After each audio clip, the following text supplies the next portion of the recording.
Eh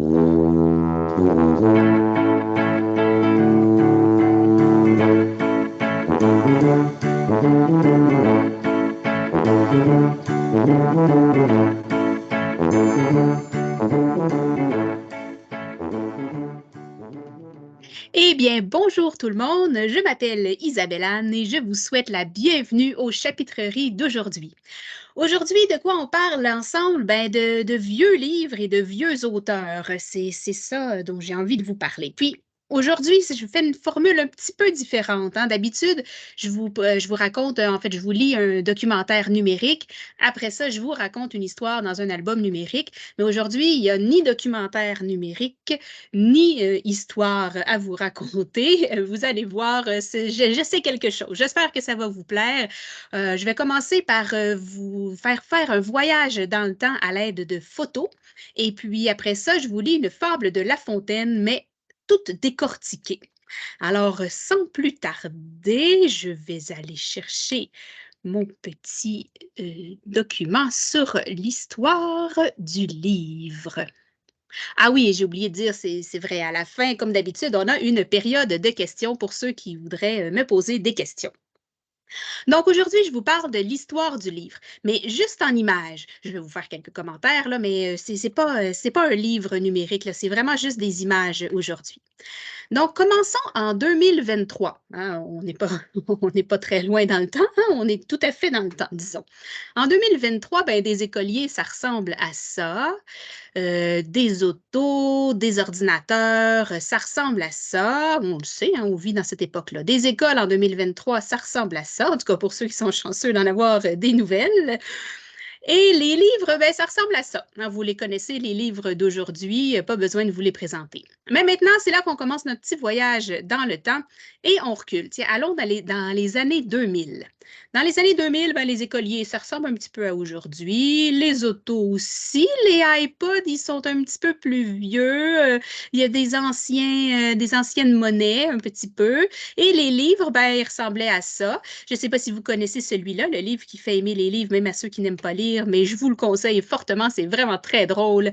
Et puis, ben, si on regarde le numéro 4 de Harry Potter, le tome 4 de Harry Potter est sorti en 2000, ou en tout cas dans les années 2000. On recule encore. 1990. Oh, là, les écoliers, les photos, ça commence à moins ressembler à ce qu'on voit aujourd'hui. Et on n'a pas de iPod, les téléphones portables, ça ressemblait à ça. Là, on avait des cassettes, on avait des lecteurs de disques compacts. Et qu'est-ce qu'on avait? Les films sortis en 1990, ben, vous les connaissez peut-être. Maman, j'ai raté l'avion, il y avait des Batman.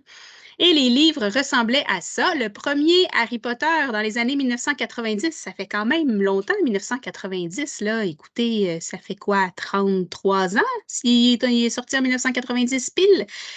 Ça vieillit quand même pas pire bien, hein, je dirais. OK, on recule encore. 1980. Les écoliers, ça ressemblait à ça. Ça, dites-le pas à personne, mais les années 1980, c'est les années où moi, j'étais à l'école. Fait que je ressemblais à ça dans les années 1980. Les ordinateurs, ça ressemblait à ça. On en avait un qui ressemblait à ça chez nous. Je vous dis, c'était pas en HD, hein? Les disques, les téléphones. Regardez le gros téléphone portable, ça sortait à peine les téléphones portables dans ce temps-là. Il y avait des films sortis en 1980 que vous connaissez sûrement. Les autos de luxe ressemblaient à ça et les livres ressemblaient à ça. Annie Croche, ça, j'ai lu ça quand j'étais jeune. J'aimais tellement ça. C'était tellement bon.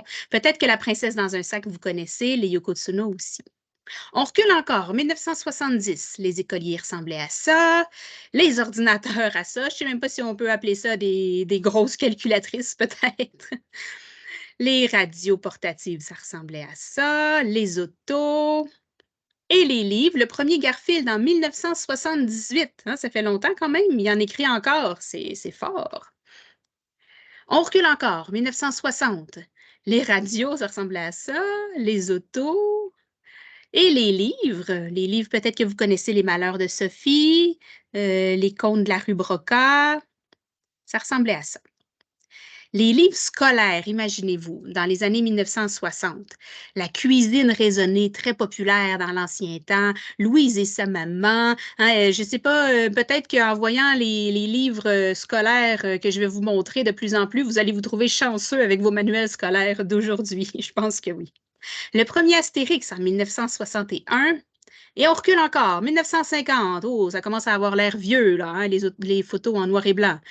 Les voitures, les radios et les manuels scolaires. Je ne sais pas pour vous, mais moi, ça ne m'a pas l'air bien intéressant comme manuel scolaire. Je préfère ceux d'aujourd'hui. Le Seigneur des Anneaux, dans les années 50, c'est sorti dans les années 50, ça fait très longtemps. Les Martines, c'est sorti dans les années 50. Je ne sais pas si vous connaissez les Martines. Snoopy, les Schtroumpfs, premier Schtroumpf en 1959.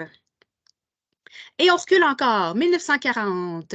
1940, les écoliers ressemblaient à ça. Les écoles. Une école de rang à Saint-Fidèle. Regardez comme c'est tout petit. Toutes les années étaient dans la même école. Ça, c'est peut-être tous les élèves de l'école qui sont là. L'heure du compte à Montréal en 1946. Une toilette dans les écoles de rang. Ça donne pas le goût d'y aller, hein? Les radios.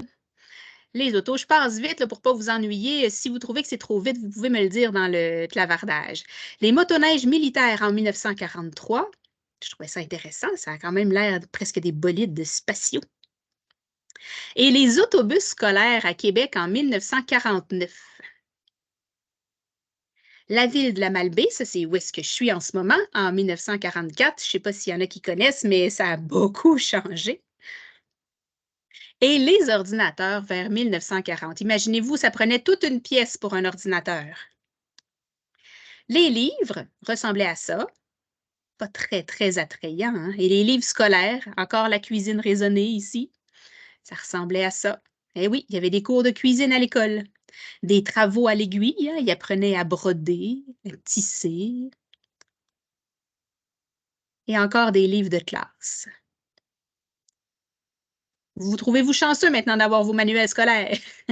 Et les bandes dessinées dans les années 1940, c'était surtout dans les journaux ou les revues. OK, on va plus vite. 1920, les écoliers, ça ressemblait à ça. Noël dans une famille riche en 1929. La musique dans les années 1920. Les autos, ou en tout cas les carrioles, les moyens de transport. Finalement, ça, c'est une auto de course. Hein, la F1, là, ça ressemblait à ça. Et les livres scolaires dans les années 1920. Encore une fois, les livres scolaires. Les contes, des contes ou en tout cas des livres pour enfants dans les années 1920. Et on recule encore, 1910, ça ressemble à ça les écoliers. Un club de hockey, le club Hockey Québec en 1912, ça ressemblait à ça. Les téléphones et les radios ressemblaient à ça, imaginez-vous donc. Les voitures et les livres scolaires. Encore une fois, ça n'a pas l'air très passionnant, hein? Et les livres pour enfants. Et on recule encore, 1900. Les élèves, ça commence à faire vieux, hein? Et le télégraphe, il n'y avait même pas de téléphone. C'est le télégraphe. Je ne sais pas si vous connaissez le télégraphe, ça faisait des tic, tic, tic, tic, tic, tic, tic. Puis là, ça faisait des petits codes, puis là, il fallait traduire les petits codes. Hein? Ça vous dit quelque chose? Donc, on a des photos de Paris ou des villages en 1900. La Malbaie, Saint-Hilarion. Une imprimante, une genre d'imprimante, si on veut, vers les années 1900. Ça ressemble peut-être pas à ce que vous avez dans les écoles en ce moment. Le Petit Larousse illustré en 1900 et des livres scolaires en 1900. Bécassine, un petit peu l'ancêtre de la bande dessinée, si on veut, dans les années 1900. Et des vieux livres, tout bien reliés. Bon, là, on va encore plus vite. 1850 à 1890, des écoliers, ben, on n'a même plus de photos, on a juste des peintures. Ben, il y a encore quelques photos, mais en tout cas, j'en ai pas trouvé d'écoliers. Un magasin général, les livres scolaires. Très intéressant encore une fois. Des livres pour enfants ou en tout cas pour jeunes adultes. Et le premier conte de Noël, La nuit avant Noël, qui a été écrit en 1896. Encore des vieilles photos, des vieux enfants. Les premiers ministres des provinces en 1887, il n'y avait pas beaucoup de madame là-dedans, hein? Et on recule encore, les gramophones, la bicyclette. Regardez ça, la bicyclette, c'est elle est drôle. L'imprimerie, en 1880, ça ressemblait à ça. Pinocchio a été écrit en 1881 par ce monsieur-là, Carlo Collodi. 1870, une famille quand même assez riche, je dirais. La machine à écrire, les fameuses machines à écrire. Ça ici, c'est à Montréal en 1860. Un bureau de presse en 1867. Regardez les voitures, là. Les voitures, c'est plus vraiment des voitures, c'est des voitures avec tirées par des chevaux. Des beaux bateaux, comme si c'était beau les bateaux à voile dans ce temps-là, hein. Et La chèvre de Monsieur Séguin, j'imagine que vous connaissez ça, écrit par ce monsieur-là qui a une petite barbichette un petit peu comme une chèvre aussi, qui s'appelle Alphonse Daudet en 1869. Les quatre filles du docteur March a été écrit dans les années 1800 par Louisa May Alcott. Le Père Noël en 1862 ressemblait à ça. Et le vilain, il fumait dans ces années-là. Mon Dieu, aujourd'hui, il fume plus, c'est certain. Voyons donc, Père Noël, qu'est-ce que c'est que ça? Mais à cette époque-là, il ne savait pas que c'était mauvais pour la santé, hein? C'est ça qui arrive. Et on recule encore, 1850, les voitures, les moyens de transport, l'imprimerie, les vieux livres et les contes des frères Grimm dans les années, début des années 1800, hein, tout, Hansel et Gretel, Cendrillon, Blanche-Neige, c'était tout dans les années 1800. Québec et Lévis, Québec ici et Lévis dans les années, au 19e siècle. Le rôle de la femme à cette époque-là, et la fabrication du papier vers les années 1800. On a une vieille école et leurs enseignantes. Je ne sais pas si est-ce que vos enseignantes ressemblent à ça aujourd'hui? Je ne penserais pas, hein? Les manuels scolaires, Boucle d'or qui a été écrit en 1837 par ce monsieur-ci, Robert Southey. Les contes de Andersen, La petite sirène, La petite fille aux allumettes, Pierre et le loup par Hans Christian Andersen avec son joli profil, avec son beau nez, hein? Et Casse-noisette par ce monsieur un peu échevelé ici, Théodore Amadeus Hoffmann. 1700. Là, 1700, il y avait des écoles, mais c'était surtout des cours à la maison que les jeunes recevaient, les jeunes riches, cela dit. Il y avait aussi des classes en Nouvelle-France qui pouvaient ressembler à ça. Nouvelle-France, c'est ici, ça. On appelait ça la Nouvelle-France avant d'appeler ça le Québec. Une vieille boîte à musique, de la vieille monnaie, des très vieux livres, la fabrication du papier. La Belle et la Bête, écrit par cette madame-là, Madame Jeanne-Marie Le Prince de Beaumont, en 1757. Ça fait très longtemps. 1600, des écoliers, des machines à calculer, l'ancêtre de la calculatrice, la monnaie, la fabrication du papier. Avec cette machine révolutionnaire, plus besoin de laisser moisir le chiffon pour faire du papier, hein. Avant, ils faisaient ça avec du chiffon, puis il fallait qu'ils laissent moisir pour l'attendrir. Imaginez-vous, ça devait sentir bon dans les usines de papier, hein. Le chat botté et les contes de Perrault, le petit chaperon rouge, en 1690, écrit par ce monsieur à la belle perruque Charles Perrault. Et des livres en 1600. Mais là, on arrive vers la fin, 1500, les écoliers, ça ressemblait à ça, Roméo et Juliette qui a été écrit dans ces années-là, la fabrication du papier avec dans un moulin, c'est un moulin avant ou à eau, là, je ne sais plus trop, mais qui actionnait les piliers pour écraser les chiffons moisis, les livres qui ressemblaient à ça. Et à ça, c'est vraiment, on est vraiment dans les vieux livres. Et 1400, on s'arrête là. 1454, qu'est-ce qui est arrivé en 1454? Ben, c'est le premier livre qui a été imprimé en Occident, parce que les Chinois avaient inventé l'imprimerie bien avant, mais en Europe, le premier livre imprimé par Gutenberg en 1454. Mais ça, on y reviendra peut-être un jour. Bon, ouf, c'est fini le voyage dans le temps. J'espère que ça ne vous a pas trop ennuyé. Comme je vous dis, c'est différent d'habitude, mais je voulais faire un test. Vous me direz tantôt si vous avez aimé ça ou pas. Alors, maintenant, rapidement, avant de passer à la période de questions, On décortique un petit peu la cigale et la fourmi. Tout le monde connaît la cigale et la fourmi, hein? Je pense que oui. Mais des fois, j'ai l'impression qu'on la dit ou qu'on la lit sans trop savoir qu'est-ce qu'on dit ou qu'est-ce qu'on lit. La cigale et la fourmi, ça a été écrit par Monsieur Jean de La Fontaine, ce monsieur-là. Et je vous la récite un petit peu rapidement. La cigale ayant chanté tout l'été se trouva fort dépourvue quand la bise fut venue. Pas un seul petit morceau de mouche ou de vermisseau.